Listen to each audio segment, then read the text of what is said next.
സത്യത്തിൽ ഈ ഡയോസിസിനെ കുറിച്ചോ നടന്നുണ്ടെങ്കിൽ ഈ ഡയോസിൻ്റെ നിയമങ്ങളെ ഈ ഇന്ത്യക്കകത്തുള്ള വിഷയങ്ങളെക്കുറിച്ച് ഞാൻ അറിയാതിരുന്ന സമയത്ത് ദൈവം എൻ്റെ ചിന്തയിൽ എൻ്റെ ആത്മാവിൽ തന്ന ഒരു ദർശനമാണ്.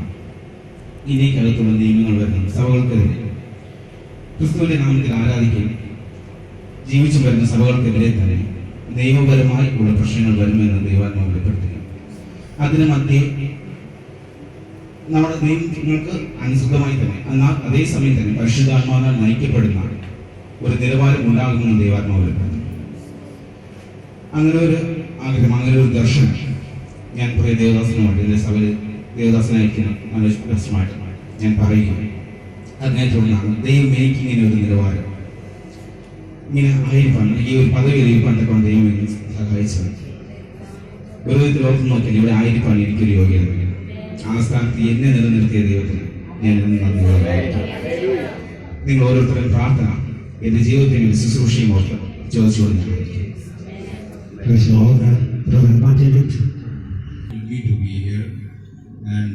ഞാൻ God had chosen me by childhood. I am the firstborn of my family. So my parents, they given, as you know from the Bible, the firstborn belongs to God. Hallelujah.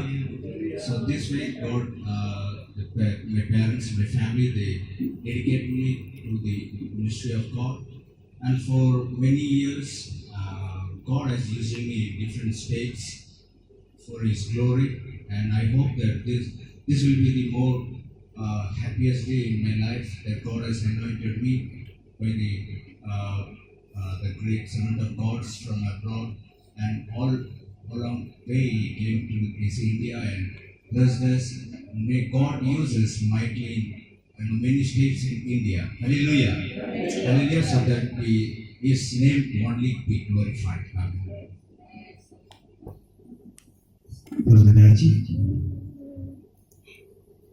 Hallelujah. ഇങ്ങനൊരു പരീക്ഷയിൽ പങ്കെടുക്കാൻ ഒരു യോഗ്യതയുണ്ട്.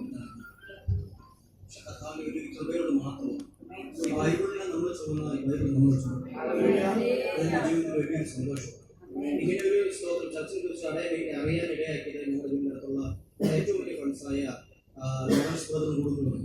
അങ്ങനെ ഇങ്ങനെ ഒരു ചർച്ച ഉണ്ടെന്നും സ്തോത്രത്തിന് ഡിയോഷൻ ഉണ്ടെന്നും ഒക്കെ അറിഞ്ഞത് ഞാൻ അവർക്കാർക്ക് ഞാൻ നന്ദി പറയുന്നു. ദൈവത്തിന് നന്ദി പറഞ്ഞതിന് ശേഷം ഞാൻ അവർക്ക് ഏറ്റവും കൂടുതൽ നന്ദി പറയുന്നു. സ്തോത്രം പറഞ്ഞു. നമ്മൾ സ്തോത്രം വരുന്ന വഴി നമ്മൾ മറക്കാൻ പറ്റും.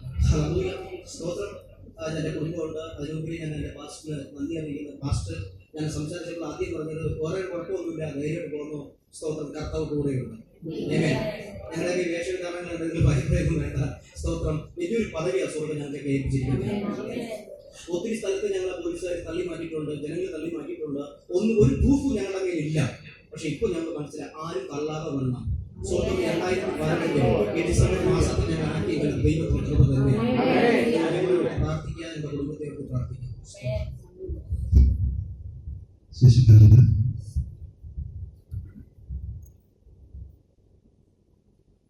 സകലമാനത്തിനും പുകഴ്ചയ്ക്ക് കാരണമായ യേശുക്രിസ്തുവിന്റെ നന്ദിയോടെ നിങ്ങൾക്കാരും സ്തോത്രം ചെയ്യുന്നു. ഒരു ഹൈന്ദവ ബാക്ക്ഗ്രൗണ്ടിൽ ജനിച്ച് വളർത്തപ്പെട്ട എനിക്ക് ക്രിസ്തുവിന്റെ സാക്ഷിയായി നിലനിൽപ്പാൻ, ക്രിസ്തുവിന്റെ വേല ചെയ്യുവാൻ സ്വർഗ്ഗം ഒരുക്കിയിരുന്ന വലിയ സന്ദർഭത്തിനായി സ്തോത്രം. ഈ ലോകത്തിലുള്ള എല്ലാ പദവിക്കാളും ഏറ്റവും വലിയ പദവി ദൈവത്തിന്റെ വേല ചെയ്യുവാൻ, അനേകരെ ക്രിസ്തുവിലേക്ക് നേടുവാൻ, ക്രിസ്തു എന്ന് പറഞ്ഞ സ്വർഗ്ഗരാജ്യത്തിൽ അനേകരെ നേടുവാൻ സ്വർഗ്ഗം ഞങ്ങളെ നിലനിർത്തിയിരിക്കുന്ന ദൈവത്തിന്റെ പദ്ധതികൾക്കായി ഇന്ന് പകലും സ്തോത്രം ചെയ്യുന്നു.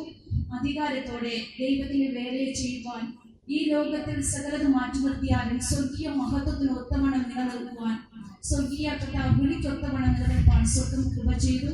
ഇന്ന് പകൽക്കാലം ഏറ്റിരിക്കുന്ന അധികാരങ്ങളും അതുപോലെ ദൈവനാമത്തിന്റെ പുകഴ്ചയ്ക്ക് കാരണമായി തീരട്ടെ. അതിനായി പ്രാർത്ഥിക്കുന്നു. ഇത്രത്തോളം ദൈവം ഞങ്ങളെ സഹായിച്ചു. ദൈവജനത്തിന്റെ പ്രാർത്ഥനയെ ചോദിക്കുന്നു. ദൈവത്തിന്റെ ഹിതം ചെയ്യുവാനും ദൈവത്തിന്റെ പദ്ധതിയെ തിരിച്ചറിഞ്ഞ് ജീവിപ്പാൻ, അനേകരുടെ മുമ്പിലും ഈ ലോകത്തിന്റെ മുമ്പിൽ ദൈവം ഞങ്ങളെ ഏൽപ്പിച്ചിരിക്കുന്ന പദ്ധതി എന്ന് വാഗൊണ്ട് പറയുന്നതിനുപരിയായി ദൈവത്തിന്റെ പദ്ധതിയെ ചെയ്യുവാൻ ദൈവം നൽകിയിരിക്കുന്ന സകല അധികാരങ്ങൾക്കും എൻ്റെ ദൈവത്തിന് നന്ദിയോടെ സ്തോത്രം ചെയ്യുന്നു. ഈ അഭിഷേകത്തോടെ നിർത്തുവാൻ ഈ ഡയോസിസ് ദൈവം സഹായിച്ചു. അതിന്റെ പദ്ധതികളെ ദൈവം അനുഗ്രഹിക്കട്ടെ. തുടർന്ന് ദൈവജനത്തിന്റെ പ്രാർത്ഥനയെ ചോദിക്കുന്നു. ആമേൻ.